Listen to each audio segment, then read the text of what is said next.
తెలంగాణ ముఖ్యమంత్రి రేవంత్ రెడ్డి విదేశీ పర్యటనలో ఉన్నారు. ఈ సమయంలోనే నలుగురు మంత్రులు భేటీ అవ్వడం తెలంగాణ రాజకీయాల్లో సంచలనంగా మారింది. భట్టి విక్రమార్క, ఉత్తమ్ కుమార్ రెడ్డి, దుద్దేళ్ల శ్రీధర్ బాబు, అడ్లూరి లక్ష్మణ్ వీరు నలుగురు కూడా భేటీ అయ్యారు. సో నమస్తే తెలంగాణలో ఒక కథనం సార్. అసలు కాంగ్రెస్లో ముసలం అంటూ కుర్చీకి సెగ, రేవంత్ పై తిరుగుబాటు జరుగుతోంది అంటూ ఒక కథనం వచ్చింది సార్. ఇది చాలా ప్రచారంలో ఉన్నాయి. రేవంత్ రెడ్డి మీద తిరుగుబాటు జరుగుతుంది ఈ టైప్లో కొంతమంది అంచనా వేస్తూ ఉన్నారు. ఏంటి సార్, ఏం జరుగుతుంది అసలు కాంగ్రెస్లో? అంటే ఏ పార్టీలోనైనా మీకు అంతర్గత గ్రూపులు ఉంటాయి, ఆ గ్రూపులు మీట్ అవుతారు. రేవంత్ రెడ్డి విదేశాల్లో ఉన్నప్పుడే మాట్లాడుకోవాలా? అంత భయపడతారా? బట్టి విక్రమార్క, ఉత్తమ్ కుమార్ రెడ్డి ఇలాంటి వాళ్ళు రేవంత్ రెడ్డి హైదరాబాద్లో ఉండగా కూడా పక్కింట్లో కూడా మాట్లాడుకుంటారు. అంటే రీసెంట్ గా జరిగిన కొన్ని పరిణామాలు దీనికి ఆజ్యం పోస్తూ ఏదైనా కానివ్వండి, విదేశాల్లో ఉండగా మాట్లాడుకోవాల్సిన అవసరం లేదు. ఇప్పుడు ఎన్టీ రామారావు విదేశాల్లో ఉండగా ఇక్కడ తెలుగుదేశంలో ఆగస్టు సంక్షోభం జరిగింది. రామారావు విదేశాల్లో ఉండగా జరిగిందంటే ఒప్పుకుంటాం, కానీ రేవంత్ రెడ్డి విదేశాల్లో ఉండాల్సిన అవసరం లేదు. రేవంత్ రెడ్డి ఆయన ఇంట్లో ఆయన ఉండగా కూడా పక్కింట్లో జరుగుతుంది సమావేశం. అంత సీనియం ఇక్కడ తెలంగాణలో అవసరం నేను సీనియర్లకు ఉంటుందా? అది అందువల్ల ఆయన ఏదో రేవంత్ రెడ్డి విదేశాలకు పోయినప్పుడు ఇక్కడ రహస్యంగా సమావేశం అవడం ఉండదు. సమావేశం అయి ఉండవచ్చు, తెలియదు నాకు, కానీ అది కామన్. ఇప్పుడు మీకు తెలుగుదేశం కాంగ్రెస్ పార్టీలో ఇదేం కొత్త ధోరణి కాదు. కానీ మీకు కోమటిరెడ్డి వెంకరెడ్డి కూడా సీనియరే కదా. ఇప్పుడు జరుగుతున్నది కోమటిరెడ్డి వెంకరెడ్డి వర్సెస్ బట్టి కదా, ఇద్దరు సీనియర్లే కదా. రేవంత్ రెడ్డి వర్సెస్ బట్టి సెకండరీ. ఫస్ట్ ఎక్కడి నుంచి వచ్చింది ఇష్యూ? కోమటిరెడ్డి వెంకరెడ్డి వర్సెస్ బట్టి, NTV versus ABN, Revanth versus బట్టి కదా. నైనీ కోల్ బ్లాక్ కొరకు బట్టి విక్రమార్క ఒకరికి ఇప్పియాలని, కోమటిరెడ్డి వెంకరెడ్డి ఇంకొకరికి ఇప్పియాలని మధ్య ఘర్షణతో స్టార్ట్ అయింది కదా.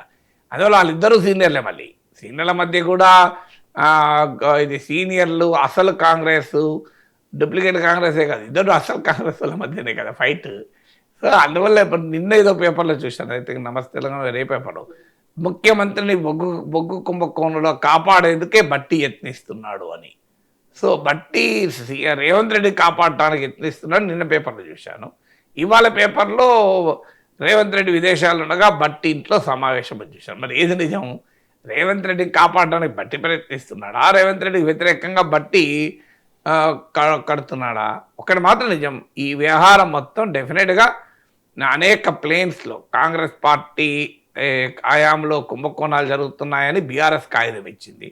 రేవంత్ బట్టిల మధ్య గ్యాప్కు ప్రజెంట్ చేస్తానికి అవకాశం ఇచ్చింది. ఎందుకంటే అది రేవంత్ రెడ్డి చెప్పాడు కదా, నాపై అపోహలకు కారణమవుతుంది అని చెప్పి. ఇందులో పాలిటిక్స్, మీడియా ఎలా పెనవేసుకొని ఉన్నాయో కూడా అర్థమైపోయింది. ఆ గందరగోళం వచ్చిన పాటు నిజం. సమావేశం జరుగుతుంది. ఇప్పుడు బీఆర్ఎస్లో కూడా ఓటీబీటీ అని, ఒరిజినల్ తెలంగాణ, బంగారు తెలంగాణ బ్యాచ్ అని చర్చ జరిగేదా? మీకు గుర్తునే ఉంటుంది.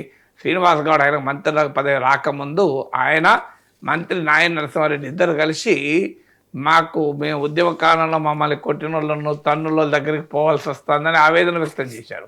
శ్రీనివాస్ గౌడ్ మళ్ళీ క్యాబినెట్ మంత్రి అయ్యాక ఆవేదన వదిలేశాడు, కానీ అంతకుముందు ఆయన ఆవేదన కూడా వ్యక్తం చేశారు కదా. ఎందుకంటే మమ్మల్ని తన్ని నాకు కొట్టిన వాళ్ళంతా మంత్రులుగా ఉన్నారు, ఉద్యమ కాలంలో మమ్మల్ని ఉరికించి కొట్టించిన వాళ్ళు మంత్రులు అయ్యారు, మేము వాళ్ళ దగ్గరికి మళ్ళీ ఫైళ్ళు పట్టుకొని లెటర్లు పట్టుకొని మేము వినతి పత్రాలు పట్టుకొని పోవాల్సి వస్తుందని ఆవేదన కూడా వ్యక్తం చేశారు. సో ఒరిజినల్ తెలంగాణ, బంగారు తెలంగాణ బ్యాచ్ బీఆర్ఎస్లో చూడలేదా? తెలంగాణ ఉద్యమాన్ని వ్యతిరేకించిన వాళ్ళు కూడా కేసీఆర్ క్యాబినెట్లో మంత్రులు కాలేదా? తెలంగాణ ఉద్యమంలో వ్యతిరేకించడు కాదు, ఆనాడు తెలంగాణ ఉద్యమకారుల పైన లాఠీ చార్జీలు చేయించి దాడులు చేయించిన వాళ్ళు కూడా మంత్రులు అయ్యారు కేసీఆర్ క్యాబినెట్లో. సో అందువల్ల అదేగా నా పక్కన కూర్చొని అసలు తెలంగాణ అవసరమే లేదు, సమైక్య రాష్ట్రం అని వాదించిన వారు టీఆర్ఎస్లో నాయకులు అయ్యారు. తర్వాత కేసీఆర్ ప్రభుత్వంలో మంత్రులు కూడా అయ్యారు. అందులో ఒరిజినల్ తెలంగాణ, బంగారు తెలంగాణ. మీరు బీజేపీలో చూస్తలేరా? ఆర్ఎస్ఎస్ నేపథ్యం ఉన్న మంత్రులు, కొత్తగా చేరిన మంత్రులు, బండి సంజయ్ వర్సెస్ ఈటల రాజేందర్ వ్యవహారం ఏంటది? అది మామూలు వ్యవహారం అది బీజేపీలో. సో పాత వాళ్ళు కొత్త వాళ్ళు అని చెప్పి బీజేపీలో చర్చ నడుస్తలేదా?